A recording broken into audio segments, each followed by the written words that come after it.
पाकिस्तान से इस वक्त की ये बड़ी खबर सामने आ रही है। अहम खबर पाकिस्तान एयरफोर्स ट्रेनिंग एयरबेस मियां एक हैदराबाद की गलियों का नेता था, कह रहा था मैं तो बोलता था कि आपको तालिबान से बात करनी चाहिए, खतरा बिल्कुल अपने दरवाजे तक आ गया है, चाहे जितनी मुझे गाली दे दो। एक कौम न्यूसेंस हो गई है वर्ल्ड के लिए, न्यूसेंस। तो साहब तहरीक तालिबान ने, जिसको तालिबान पाकिस्तान भी बोला जाता है, पाकिस्तान के मेवाली एयर बेस पर अटैक कर दिया। इतना आप लोगों को पता चल गया होगा। 6 जन्नती अल्लाह के नाम पर लड़ने वाले आए थे, जिनको कुछ लोग मॉडर्न थियोलॉजी में, मॉडर्न नरेशन में आतंकवादी या टेररिस्ट बोलते हैं। तो वो आए थे और उनको दूसरे अल्लाह के चाहने वाले और जन्नती लोगों ने मार गिराया, यानी पाकिस्तान की फोर्स ने मार गिराया। जो खबर वीडियो बनाने तक आई है, 4 इनके प्लेन डैमेज हुए हैं और एक इनका एयरबोर्न सप्लाई रिफिलिंग प्लेन जो होता है वो इनका डैमेज हुआ है। तहरीक तालिबान क्या है? अच्छा, इसकी डिटेल में क्या जाना इसके डिटेल में क्या जाना क्या है? मोटी मोटी भाषा में मान लो, अल्लाह को चाहने वाले, अल्लाह के नाम पर दुनिया में जुल्म, हिंसा, खून खराबा मचाने वाले, 9/8 यानी 72 के चक्कर में फंसने वाले, और मजे की बात यह है इस्लाम के नाम पर मुसलमानों को मारने वाले। भाई आसान भाषा में यही है यार। 320 संगठन हैं, भले अगर हमारा सब्जेक्ट भी है, चाहो तो गूगल करके पढ़ लो। अब 320 की हिस्ट्री हम तुमको कहां तक आपको बताएं मेरे भाई। तो मोटा सा लब्बो लबाब ये है, नाम इनका कुछ हो, हैं ये अल्लाह के चाहने वाले, अल्लाह के नाम पर हिंसा और खून खराबा करने वाले, कुरान शरीफ की आयतों और हदीसों के नाम पर खून खराबा करने वाले, एक हाथ में AK-47 दूसरे हाथ में कुरान पाक पकड़ने वाले। अब चाहे कोई कह दे कि साहब इसका मजहब से क्या मतलब, इससे क्या मतलब, वो उसका काम है, वो जितना भी अच्छा रफू कर सकता है वो रफू करे, वो उसकी मर्जी। पर हकीकत यही है। तो जो ये पाकिस्तान ने जो बबूल का पेड़ बोया है और जो ये कांटे माशाल्लाह सुभान अल्लाह निकल रहे हैं, इस पर बस छोटी सी चर्चा। हेलो दोस्तों, मेरी यूट्यूब चैनल पर आपका स्वागत है। आइए देखते हैं आज का रिएक्शन वीडियो।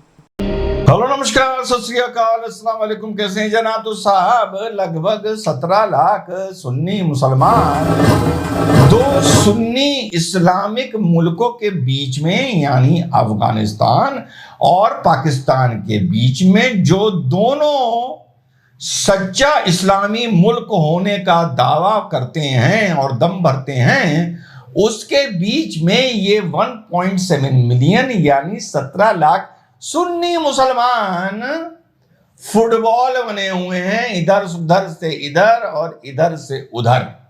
ठीक, मुझे तो डर लग रहा है कि जाहिले आजम ये ना अपील कर दे कि इन 17 लाख जो पाकिस्तान से लात मार के भगाए गए हैं उनको भारत ले ये कुछ भी कर सकते हैं, ये कुछ भी बोल सकते हैं। कल ही देखिए मुंह से निकली बात, मैंने वीडियो बनाया था, जो 3 हफ्ते से मुसलमान और इस्लाम का दम भर रहे थे।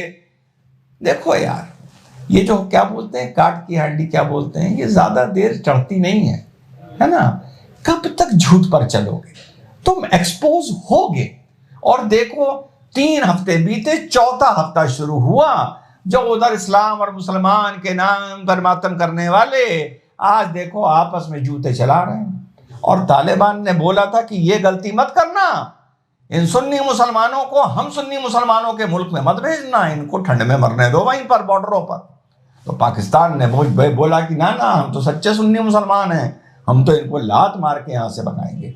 अभी कहीं एक हैदराबाद का और कोई नया सच्चा सुन्नी मुसलमान ना निकल आए और सोशल मीडिया पे उसके चाहने वाले लश्कर जाहिलिया के सदस्य जो कहें भाई इनमें से, तभी तो हम बोलते थे कि सीएए में, समझ रहे हो आप कहानी, कि सीएए में सिर्फ आप हिंदू, सिख, बौद्ध, यहूदी, पारसी इनको क्यों अंदर आने दे रहे हो? राज समझे आप? ये कहानी थी। वो इस मारे लड़ रहे थे कि भैया मुस्लिम भी तो आने चाहिए कि ये 17 लाख भी उसी में आते अंदर। यही तो था। अफगानिस्तान, बांग्लादेश, पाकिस्तान, यहां पर जो प्रताड़ित किए जा रहे हैं, प्रोसिक्यूट किए जा रहे हैं, उनको मजहब ना देखा जाए और उनको भारत में आने की अनुमति मिल जाए। तो ये जो 17 लाख है, ये उन्हीं में शामिल हैं जो सीए की डिमांड थी शाहीन बाग की, कि इन लोगों को भी भारत आने दो। ये तो अच्छा हुआ सरकार ने माना ना, वरना वहां पर इंडियन एम्बेसी के बाहर बंदों की लाइन लग रही होती कि सीए में हम भी जाएंगे। अब समझ में आया सीए कहां से जोड़ा जा रहा था। सीए इन्हीं से जोड़ा जा रहा था। तो साहब कुल मिलाकर जूतम लाट चल चुकी है। एक हैदराबाद की गलियों का नेता था, कह रहा था मैं तो बोलता था कि आपको तालिबान से बात करनी चाहिए, खतरा बिल्कुल अपने दरवाजे तक आ गया है, पहली बात कर लेनी चाहिए थी। और एक 9x8 के कमरे में बैठ के जबकि उसका 72 से कोई लेना देना नहीं है, वो बोलता था अभी देखो ऊंट किस करवट बैठता है। हाँ, तालिबान को वहां पावर नहीं मिलना चाहिए, पर बोला था। और ये भी बोला था कि तालिबान शायद भारत से पंगा नहीं लेगा। और बहुत अच्छी बात चल रही है कि काफी सुलझे सुलझे साहब नजर आ रहे हैं, यानी तालिबान नजर आ रहे हैं। तो एक साहब कैसे कहते थे कि भैया इनको आने दो आने दो। देखो यार, ऐसा है, चाहे जितनी मुझे गाली दे दो, एक कौम न्यूसेंस हो गई है वर्ल्ड के लिए। न्यूसेंस, वो किस फॉर्म में हो, किस रूप में हो, किस तरीके से हो, पर कुल मिला के एक कौम न्यूसेंस हो गई है। Imagine this world without the nuisance of that qawm. Nuisance of that qawm. कहते हैं साहब अफगानिस्तान ऐसा था, यूएसएसआर ने अटैक कर दिया तो ऐसा हो गया। इजराइल इराक ऐसा था, अमेरिका ने अटैक कर दिया तो देखिए वहां पर कैसी हिंसा भड़क गई जो ठीक ही नहीं हो पा रही। 15 साल हो गए, ये अफगानिस्तान के लिए बोलते हैं, 40 साल हो गए, वो ठीक ही नहीं हो पा रहा। फर्क बताऊं, क्या अमेरिका ने अटैक वियतनाम पर नहीं किया था? किया था ना। हजारों नहीं, सैकड़ों नहीं, लाखों लोग मरे थे ना। इतने बॉम्ब मारे थे कि वहां के तालाबों का, वहां की वाटर बॉडीज का, वहां के खेत जहरीले हो गए थे, बंजर हो गए थे, बंजर। इतिहास गवाह है। फाइनली अमेरिका ने वहां से विड्रॉ कर लिया। फाइनली उन्होंने सबने फिर मिलकर मेहनत करनी शुरू करी। फाइनली वो फिर से पीसफुल की तरह, प्रोग्रेसिव सोसाइटी की तरह रहने लगे। फाइनली वियतनाम कितना आगे बढ़ गया, कितना प्रोग्रेसिव स्टेट हो गया। फाइनली वहां पर जो जैसे तैसे करके गवर्नमेंट बननी थी वो बननी शुरू हो गई।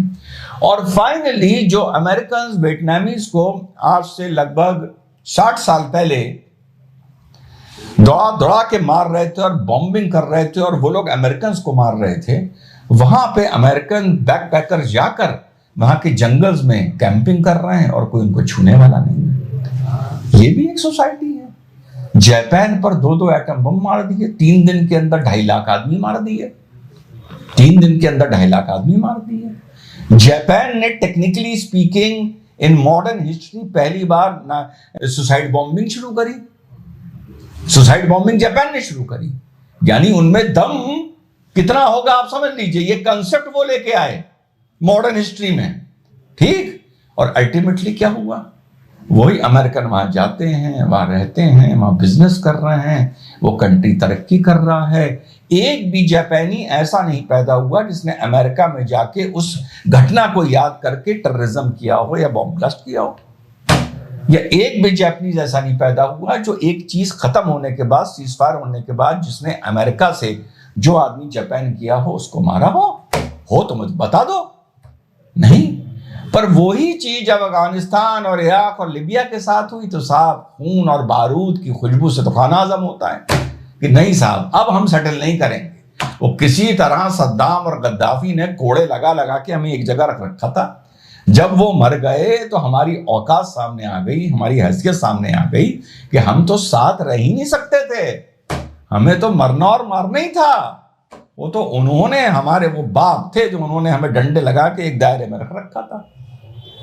तो आप कहीं भी दुनिया में उठा के देख लो यार, we end up making a joke of ourselves and making a nuisance of ourselves. ये वियतनाम का भी एग्जाम्पल दिया ना मैंने, उसके साथ भी तो बहुत कुछ हुआ था ना, फिर से तरक्की की मार्ग पर चल गया। जापान के साथ क्या क्या हुआ था, फिर से तरक्की की मार्ग पर चल गया। हमारे साथ अगर कुछ हो जाता है, तरक्की की मार्ग पर नहीं चल पाते, बस लात हम घूसा करने लगते हैं, बम गोला बारूद करने लगते हैं, खून कच्चर करने लगते हैं, और कुछ नहीं कर पाते तो फिर बस दुआएं देने लगते हैं। तो ये देखिए, ये चीज पूरी सामने आ गई। आज 1,17 लाख मुसलमान सुन्नी इधर से उधर ठंड में, इस टाइम वहां का आप टेम्परेचर सोचिए, खदेड़ के भगा दिया गया है। यहां पर क्या होता है साहब, आपने इस मौसम में बुलडोजर चला दिया, आपने अतिक्रमण हटा दिया, यहां पर साहब अतिक्रमण भड़काएंगे। अच्छा, वो डायलॉग एक्टिंग आप लोगों को अच्छी लगती है क्या? फिर से सुना देता हूं। मेरे कैफे लोगों ने लिखा कि आप वो एक्टिंग बड़ी अच्छी करते हैं। हम तो हिंदुस्तान के आईन और संविधान पर यकीन करते हैं, हमारे बाप दादाओं ने यहाँ के लिए खून बहाया, अपनी शहादत दी। अरे भैया, जिन्होंने शहादत दी वो चले गए लेके अपना पाकिस्तान, और वो कब तक ये बाजा बजाते रहोगे, कब तक ये रिकॉर्ड चलाते रहोगे? कुल मिला के जो तस्वीर है, जो कल भी मैंने वीडियो बनाया था, मुसलमानों भाई मुझे गाली देने से कुछ नहीं मिलेगा। हम तो हमदर्द हैं जो बोलते हैं, चाहे तो जब हम हंसते भी तो हैं, तो हमारा दिल रोता है, जब हम हंसते हैं हमारा दिल रोता है।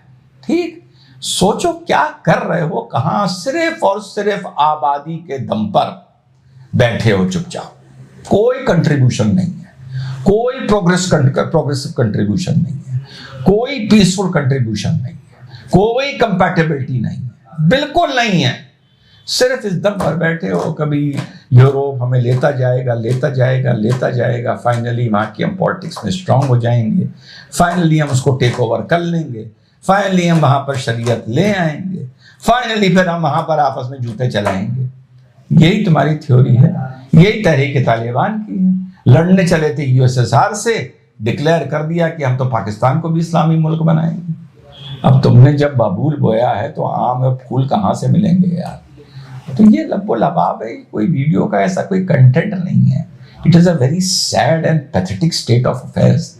We are making a mockery of ourselves, a joke of ourselves. और थैंक गॉड की सीए में इनकी बात ना मान ली गई। ये 17 लाख को कहा जाता है, ये भी तो उसी में आते हैं, इनको भी तो भारत में लो, और नहीं लोगे तो फिर वही वाली बात, हम आई और संविधान और हमने तो देश के लिए आजादी की लड़ाई लड़ी है। ये एक सेट डायलॉग है, वो हर जगह ही ठोके जाओ, हर जगह इसको करे जाओ। जय हिंद, वंदे मातरम, खुदा हाफिज़। ये बात तो बिल्कुल सही है कि जब भी किसी नॉन मुस्लिम देश में मुसलमानों के साथ कोई अत्याचार होता है तो भारत में सारे मुस्लिम उठ खड़े होते हैं डंडा और झंडा लेकर, लेकिन पाकिस्तान में जब हुआ है तो कोई कुछ बोलने के लिए तैयार नहीं है। ये कैसा भाईचारा है कि कहीं पे उठ खड़े होते हैं और कहीं पे बिल्कुल मौन हो जाते हैं। तो दोस्तों, वीडियो कैसा लगा लाइक करें, शेयर करें और सब्सक्राइब करें तथा साथ में कमेंट भी करें। धन्यवाद।